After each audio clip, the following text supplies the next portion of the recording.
The Daily Purge. Here we are. What is it? Wednesday? It's Wednesday today. Man, this day went like that. It went slamming and quick. How's your day going, man? I'll tell you. It's so weird how things happen. Like when something happens in your life and then you read about it like a couple of days before, or someone tells you something and you just heard it the day before, or all these things that these idiosyncrasies or alignments or whatever you want to call them. It's pretty freaky. And there's something that I was talking to Lane about, and I was talking to Karen Hamilton about as well, who was on the call yesterday or on the live yesterday.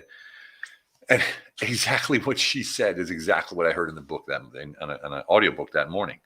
It was about using your intuition, because I talked about intuition last night, right? Because I heard it in the book, and then she told me how she does it, and it's exactly what this book said to do. So it blows your mind. And then today, I was talking about, hey, Olga, how are you? Good to see you. I missed you last night. I was wondering where you were. I'm like, oh, Olga must be slacking off, man. No, I'm just kidding.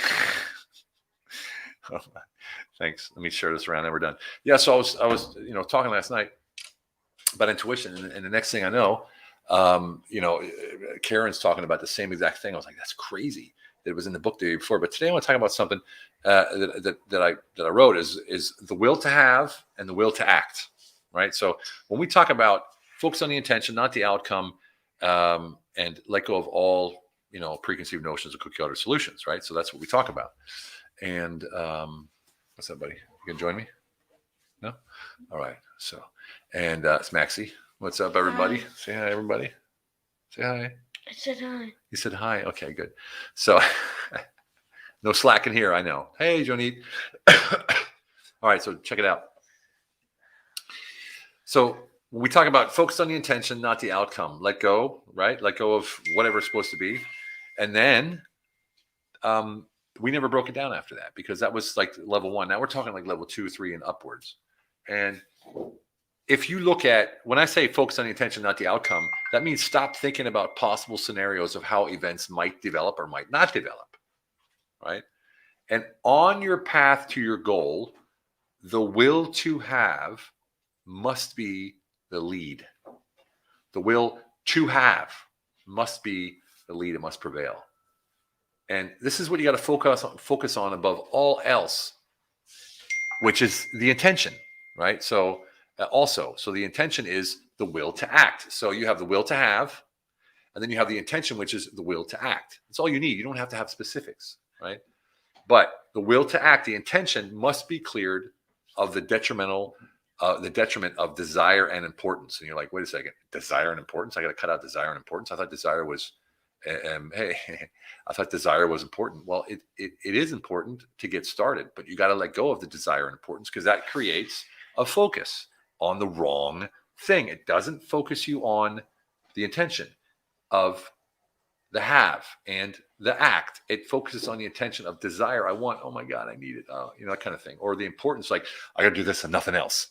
Because again, when you focus only like this, you're not going to see all the things that are happening out here, which is where everything happens. All right. So putting one foot in, when people say, putting one foot in front of the other is the intent to do the minimum, and say, that's sort of, okay, I want to move forward, right? I want to move forward and take a step. That's not what we're talking about. We're saying clear desire and importance, right? Clear desire and importance, and let go. That doesn't mean act indecisively or sluggishly. It means let go of the how. We always talk about letting go of the how, right? And the how is desire and importance. Oh man, it's important that we do this. Oh man, I really want this out. This has got to happen. That's creating excess focus on the wrong part of reaching your goal, right? So excessive will, like the will, oh my God, I got to do this. That excessive will is also a form of importance. So your actions towards your goal will be as effective as you clearing the inner desire and importance from the will to act. Man, isn't this crazy? Think about that.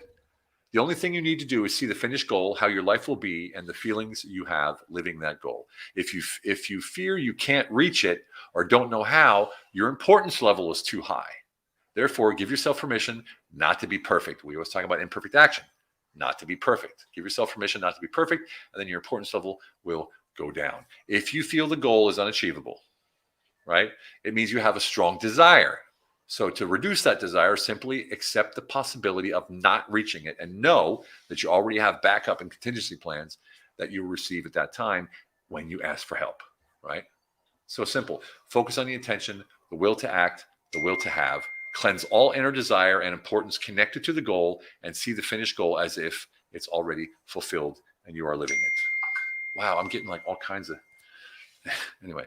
All right, as if it's already fulfilled and you're living it. I mean, focus on the intention, which is the will to act, right? And the will to have.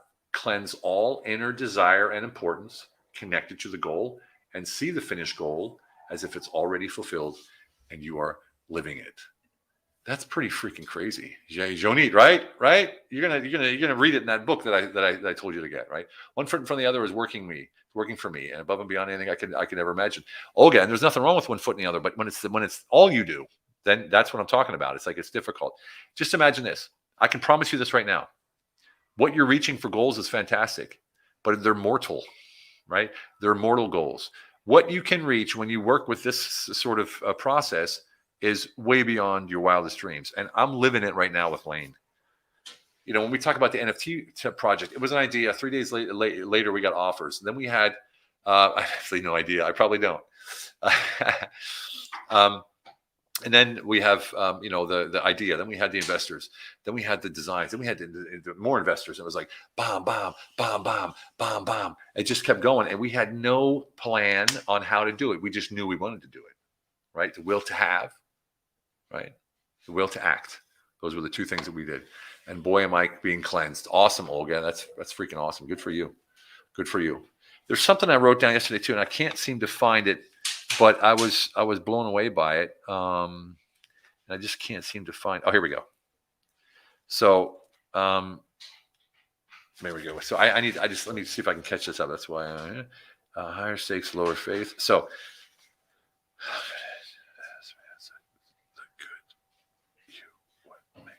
confident. Okay. So I was talking to my coach yesterday, right? Getting above anything I could ever imagine. Awesome. Good for you. Good for you. Thanks, Eugene. Hey, Tony, how you doing, man? And so check this out. So when stakes are high, when you're nervous, right? When you're anxious or whatever, what does that mean when your stakes are high? How do you feel? Your faith is low, right? And of course, when faith is high, stakes are low. So how do you make stakes low, right? I can't go into all the details, but it's by creating your own personal, mission, vision statement. But I don't mean like marketing. I mean your own. Right. And I went through this exercise last night and it freaking blew me away, because the way you use this is when you're in a high stakes situation, no matter what it is, problem solving, issues, relationships, business, whatever it is, it's high stakes because the mind is engaged. Right. So if you want to take the mind out of the game, or let's say numb the mind, or whatever you want to call it, like knock it out or whatever, is you become confident that the good you want will happen. And how do you do that? Well, that personal statement. And it took me a little bit, but I came up with a personal statement that really fits for me. And anytime I had an issue, even a negative thought, even I need to do this and I can't because of that or whatever. So what you do is, and this is awesome. We just did this with one of our clients, and he was blown away. I mean, this guy, his whole life changed just from this, because when you realize how powerful this is and how you can use it, it's incredible. So I came up with first of all, you got to ask yourself, why am I here in the universe, on this planet? Some people say, why am I here in this projected body, in this projected world, right? Why am I here? So why are you here? If I ask you that, why are you here? Why are you here on this planet? Why are you here?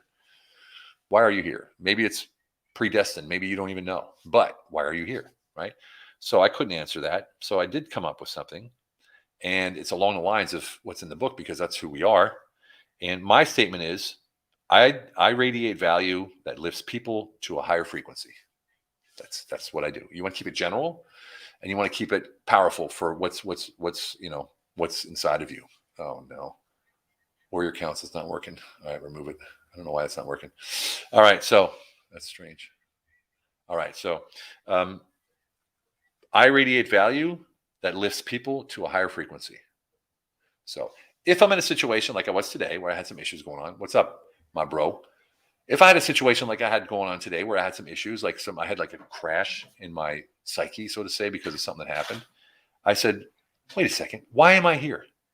I'm here to radiate value that lifts people to a higher frequency. That's why I'm here. This doesn't mean crap to me. It doesn't, because I'm here to radiate value and lift people to a higher frequency. So how can this even be an issue for me? It's not. Boom. You know what I mean? Like, boom. It just takes you, it allows you to pan out, let go of hanging on and clinging on to that, because you're focusing on who you are, what your mission is, and what kind of an impact you have. And these are just small things that I do during the day to actually keep me powerful. A lot of you know what I'm going through now, and I'm in an amazing place, like energetically, powerfully. You know, I was talking to Lane today. We had like a little healing session. My healing powers like exploded because we were talking about this stuff. It's a beautiful thing that's happening right now on our planet. There's a big, I don't know, it just feels like there's a big, like a, what's the word? A Spalte in German. I don't know what the English word is. A crack in the reality between what's going on and what's actually going on, what people know is going on and what's actually going on and what should be going on. Anyway, long story short. So to recap, when you're setting your goals, right, focus on the intention, the will to act, which is the will to act. Intention basically means I have the will to act, right? And of course, the will to have, right, which is faith. Cleanse all inner desire and importance connected to the goal, and see the finished goal as if it's already fulfilled and you are living it. And then, of course, your personal vision statement. Why are you here? I'm here to radiate value that lifts people to a higher frequency. That's why I'm here. What about you? Let's hear it. If you get a statement, write it in the comments. We'd love to see it. Hope you're all well. Have a fantastic evening. And there's a shift in human consciousness going on right now. Oh, yeah, Tony. You damn skippy it is. You damn skippy. All right. All right, everybody, have a fantastic one. And remember, it's all about quality of life. See you tomorrow.